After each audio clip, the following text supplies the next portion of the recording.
I'm Dale Coiner with Open Road Outfitters. A lot of folks ask me, what does a camper or a cargo trailer feel like when you take it on a long trip? Well, if you're one of those folks, this video is for you. Last fall, I had a customer from Tampa, Florida, Jim Vineyard, ride over 1,000 miles to have me install a hitch on his bike, and he bought a Mini-Mate. His plan was to take a trip to Alaska the next summer, which he did successfully. He covered over 11,000 miles with his Mini-Mate in tow. And when he came back, we decided to sit down together to talk about his experience. So I've come to Fort DeSoto State Park here in beautiful Southwest Florida to spend a little time with Jim and talk about his experience. Here's what he had to say.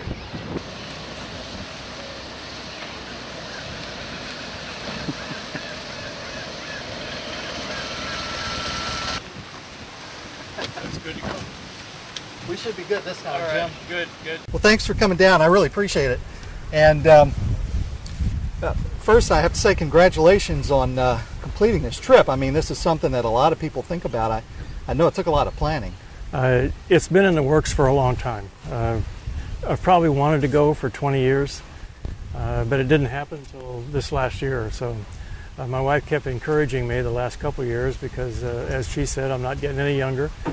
And it's something I wanted to do. It's one of my life goals, so to speak. So this year it happened. Well, what was it about Alaska that, I mean, you chose to ride to Alaska? Alaska has always been out there as a goal. It's far away.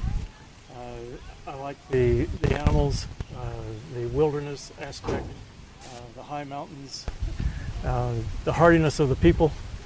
And it was one of the things that it just made me want to do it for a long time. It's been a desire. So we took a cruise up there 5 years ago, and the cruise just inspired me to get on the motorcycle and do it. Give me the rundown, the number of states, the miles, the days. Days were 38 days, 27 states covered plus Canada. Mileage was 11,859. Just about what I predicted when I first figured it out, because I had figured 11,860. And I didn't realize I was that close to it till after I got back, because yeah. I really didn't keep track.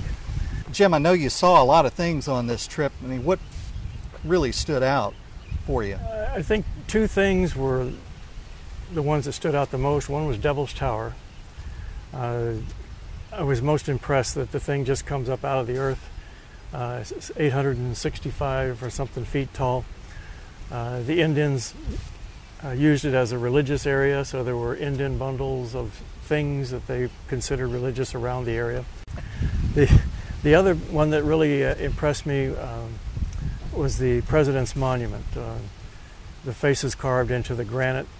First was how in the world that the sculptor ever did that. And the second thing that impressed me there was all the families with young children. I'm concerned about our country raising a generation or two that is not quite as, shall we say, wanting to protect ourselves and our country as the previous generations have been. And I was impressed that the youngsters were getting to see these presidents that have done a great deal for us in the past. And they seemed to be understanding it. They were listening to the audios, and they were listening to the rangers that were speaking. Out of that 11,000 plus miles that you covered, what area really impressed you for the quality of the riding and the scenery? I think the northern 48 states, plus Alaska. Some of the Canadian roads were less than desired. I've got a few nicks and scratches on the camper and the bike from some of the gravel roads I was on. And there's about, to get to Alaska, you have to go through about 700 miles of less than stellar roads from Canada. So the riding is wonderful. I enjoy riding. A lot of people told me before I left, how are you going to ride 10,000 miles on a bike? And I said, well, I like to ride. It's comfortable. I like the air. I like the smells, the odors, the seeing things, the sounds. And people that don't ride really don't have an understanding of that. Yeah, you're right. Yeah. You're right. If I have to explain it, you wouldn't understand. That's right. There's a T-shirt like that. Now, and you've been riding for how long? Let's see, if I give my real age. No, you don't have to. Just yeah, about 55 years. wow. Yeah. And is this I started when I was 15. Is this the first camper or The first trailer? camper or trailer I've ever had. Yeah. Yeah. Well, I know. I mean, one of the reasons I wanted to create this video was because I know a lot of people are curious about how this performed for you on that long trip and on some of those less than desirable roads and the crappy weather. And I mean, you know, what was your impression? The camper, as I stated in one of my updates to people, was a magnet, especially the motorcycle camper combination in the campgrounds. As soon as I would pull in and set up, people would start walking over.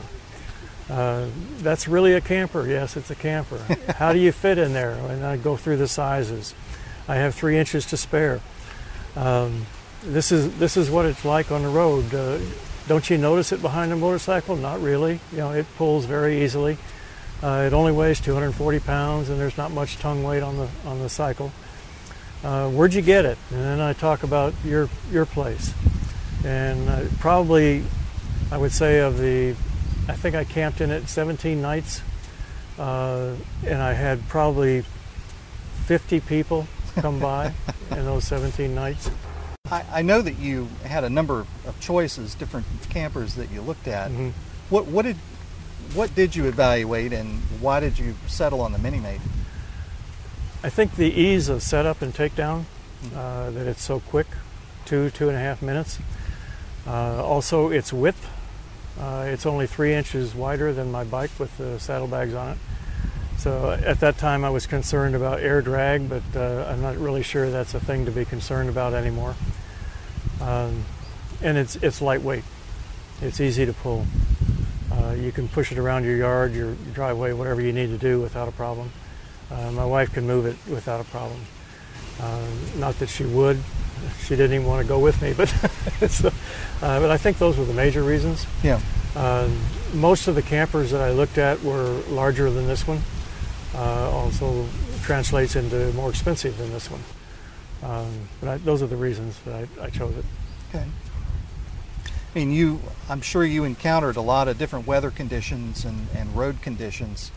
How did you feel that the camper handled behind the bike in those adverse conditions? In the less than stellar roads, I knew it was back there because the wheels were sinking into the mud. And so it took a little more pull to get through.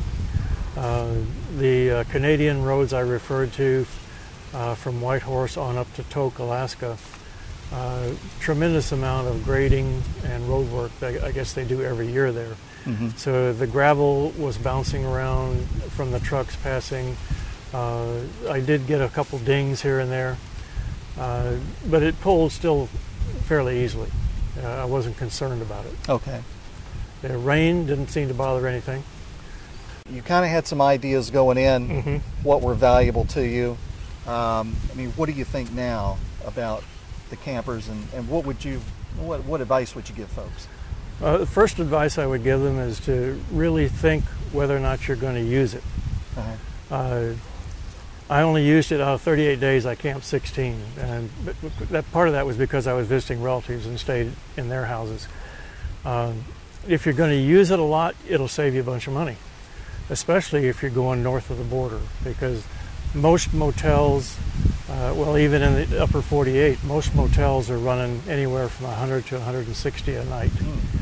And so if you're camping for 25 bucks, you know, you're putting that money in your pocket or getting it back out of your camper if you decide to sell it. So I figured that I saved about $800 in motel costs just for the nights I was camping. And just on that one trip? Just on one trip. So if you're going to use it several times, it can pay for itself in a couple of years, depending how often you go and how long your trip is. And by the way, I didn't mention before, 2 people can sleep in there easily.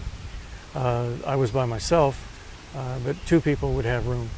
Was your open road experience a good one? Yes, very much so, very much. And that's why I would like to have some of your cards to pass out.